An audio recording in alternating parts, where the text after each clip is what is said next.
article just came out describing Harry's reaction to being interrupted by Meghan as him deflating like a souffle. I've actually never heard of that expression, so the article caught my eye.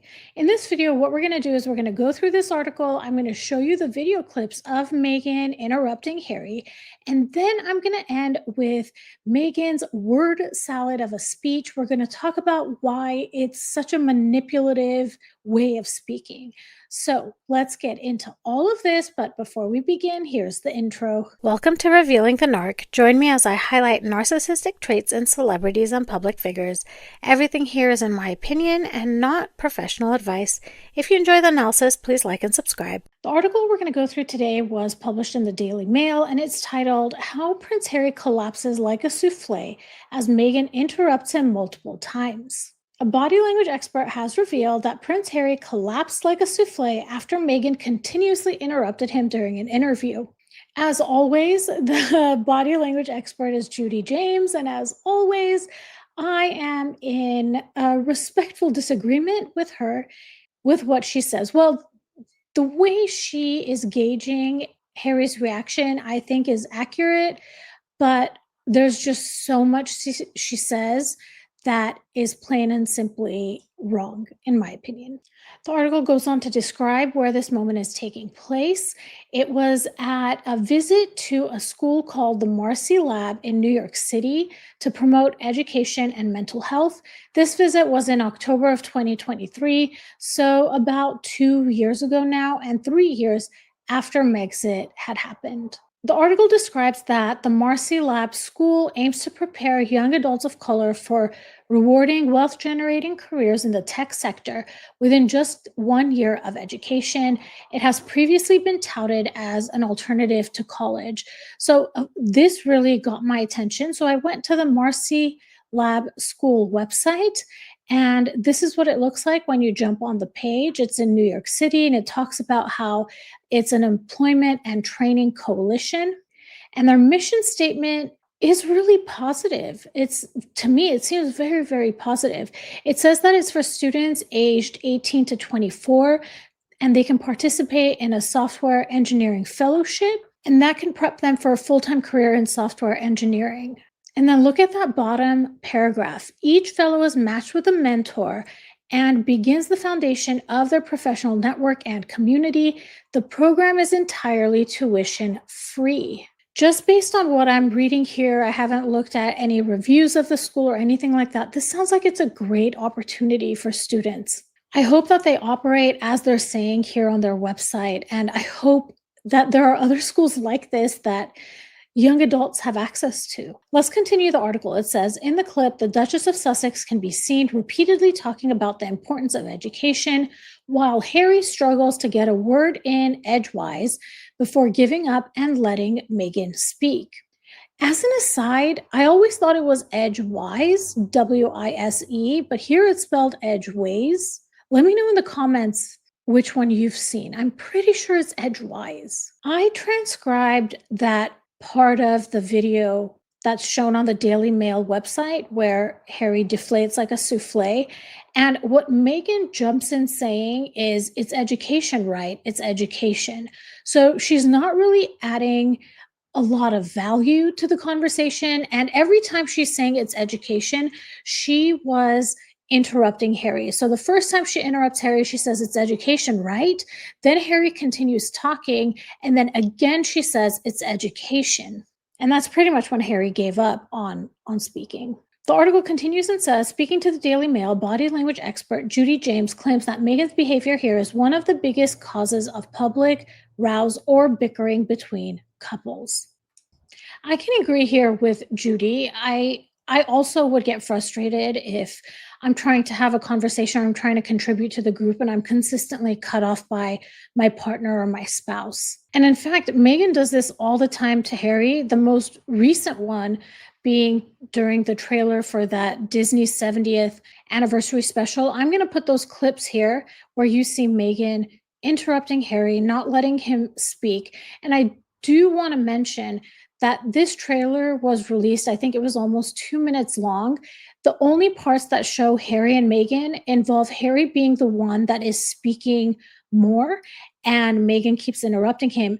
And then if you watch the actual special, Meghan is the one doing most of the talking. So this says a lot that when Disney created the trailer, they only put out footage where Harry was the one trying to get his idea across, even though Meghan kept interrupting him. Space Mountain was one of my favorite things. Still one of your favorite rides, by the way. Prepare yourself. We were just so You're about lucky. to be blown away. Prepare yourself. We were just so You're about lucky. to be. The article continues, it says, she said interrupting each other indoors can pass for an enthusiastic desire to communicate casually and spontaneously, but when one interrupts the other when they are in public at a social or business event, it can look or feel rude, status lowering, and demeaning.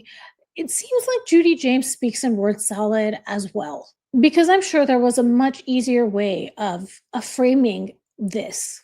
Essentially, what she's saying is when you're in the privacy of indoors, I think she's trying to say when you're at your own residence, that it's okay to interrupt one another because that just shows that you're enthusiastic. But when it's done in public, it's rude, status lowering, and demeaning. Let me tell you, Judy, that it feels the same way in private too. It's still rude, even if you're behind closed doors. It's still demeaning. It still feels like you can't get a word in edgewise. Okay, I have to take a big sigh before this one. Here we go. She says, Meghan is clearly the more engaging and compelling speaker, which means that what we also see here is her taking over from Harry to then raise the pace of the conversation, add energy, and to speak in a more powerful, engaging way. Let's pause. Based on things that I have read of Judy's analysis, she's always building up Meghan. And sometimes that comes at the cost of Harry. And this article is an example of that. I'll show you more evidence of that in a minute. Saying that Meghan is clearly the more engaging speaker, I don't think so. She's stating it as something that is a fact. Clearly, anybody can see that. But Meghan speaks in word salad, and word salad is not engaging. I actually had an experience with someone that I worked with that would use so many words to talk about something. And in the moment, it sounded like it was so profound what they were saying. But when they walked away, I felt like I didn't get anything from the conversation. I didn't understand anything at all because it's using a lot of words, but not communicating anything.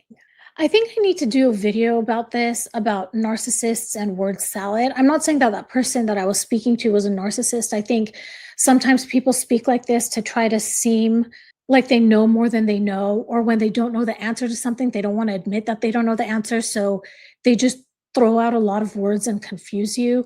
But I think narcissists use this as a technique to throw people off and to confuse them.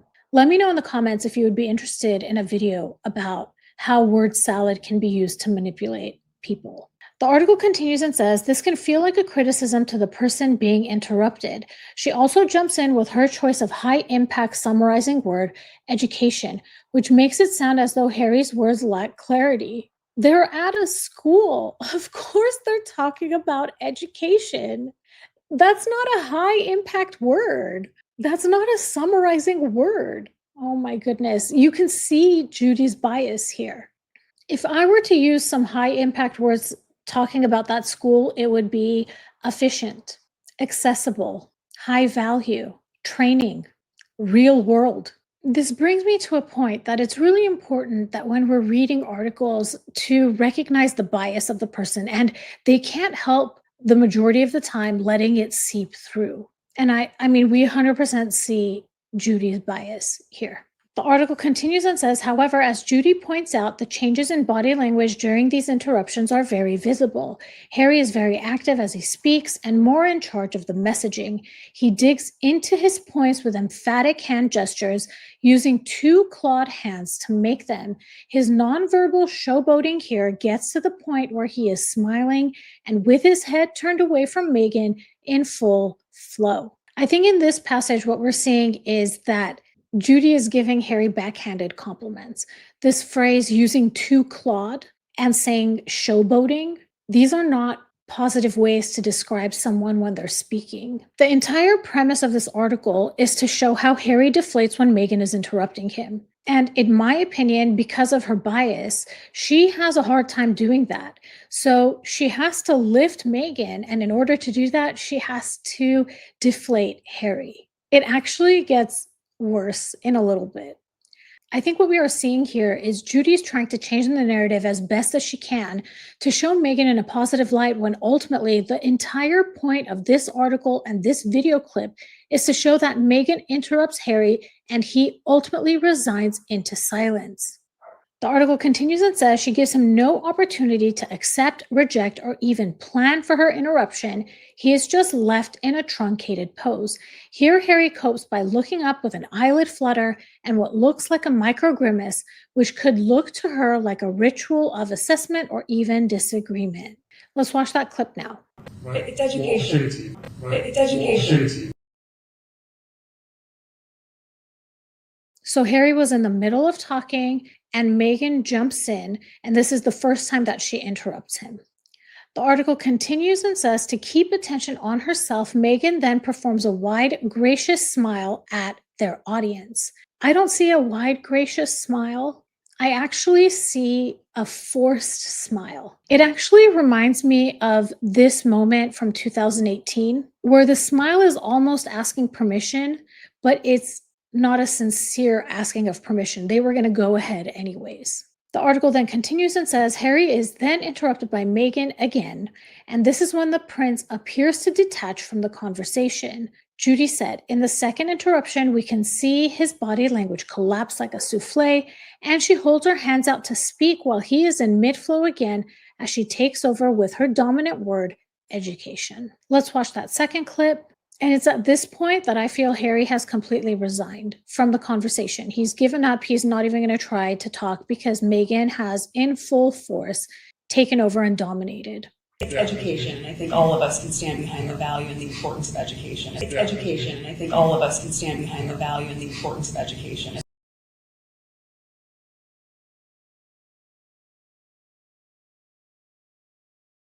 Let's look now how Judy spins this. She says, the way Harry closes down and then appears to detach from the conversation when Meghan interrupts makes the interruptions look worse here. So it's his fault that it looks worse, that he should have just kept it together and let Meghan do all the talking and hold his expression so that it doesn't look worse. And then she says, if he grinned or nodded in a baton passing gesture, it would look more synchronized and congruent, but his response here looks less than amused, possibly also prompted by his royal status that might have led to an expectation of undivided attention on visits and gigs. There are so much shade being thrown here at multiple things. The first is his royal status. The implication is that royalty expects that they get undivided attention. And you can see from this that instead of focusing on Meghan interrupting, she's suggesting that it's Harry's reaction that makes it look bad. This is classic blame shifting, excusing the interrupter and putting the responsibility on the person getting interrupted. What I'm going to do now is show you the entire clip of Meghan speaking. It's just complete word salad.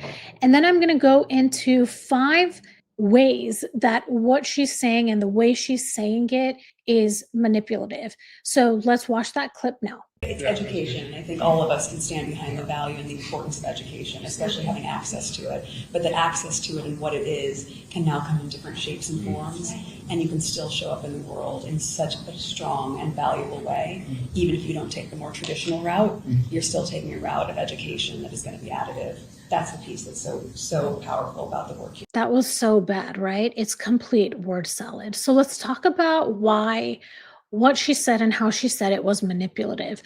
The first reason is that she's using vagueness and masquerading it as depth, using broad buzzwords like value, importance, access, shape, and forms, These sound lofty, but they don't reveal a clear stance or plan. This style sounds inspiring without accountability, letting the audience fill in the blanks with their own assumptions. This is when they're using big words that sound wise, but don't actually commit to anything. In romance, this could sound like, I'm just looking for something real, meaningful, and lasting, but there's no definition of what that in quotation marks real means. In friendship, it could be we just need better vibes in this group, but there's no specific needs on what needs to happen or change. In family, it's everyone just needs to do their part around here, but the part is not defined. And in the workplace, it could be something like let's all elevate the culture and show leadership, but there's no direction on which way to go and what actually to do. The next is that there's circular reasoning. And this is when you restate the point as proof of itself. So Meghan says, you're still taking your route of education. That is going to be additive. It's repeating the claim again. It sounds logical, but offers no evidence.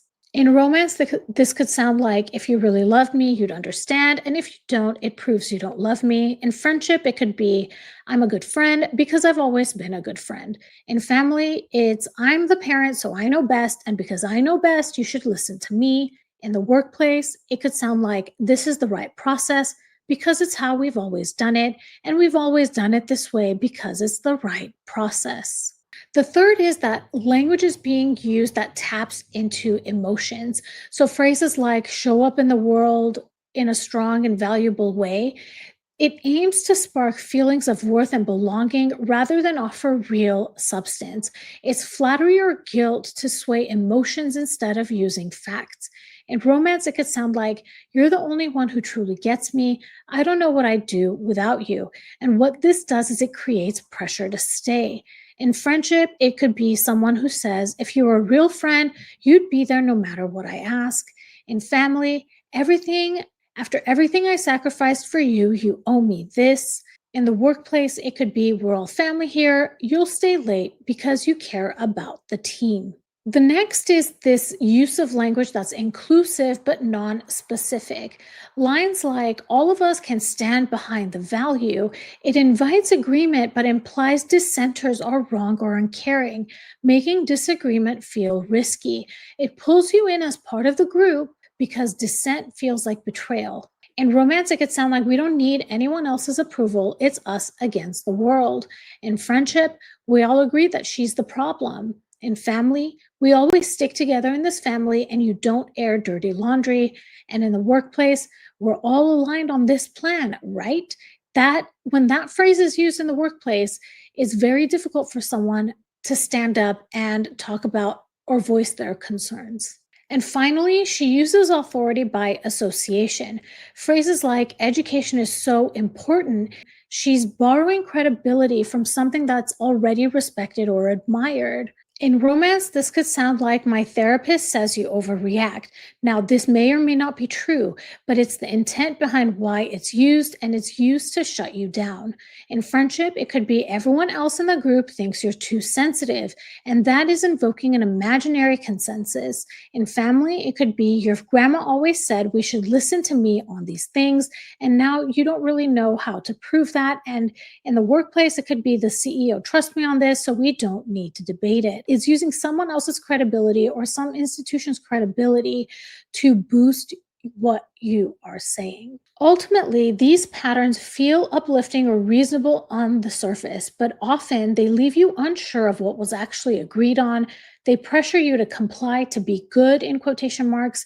They make you feel guilty if you question anything, and there's no clear facts that you can challenge. I'm curious to know what you all think about this. Drop your thoughts in the comments. I want to tell you that as of right now, I am at 48.7K subscribers. I'm only 1,300 away from 50K.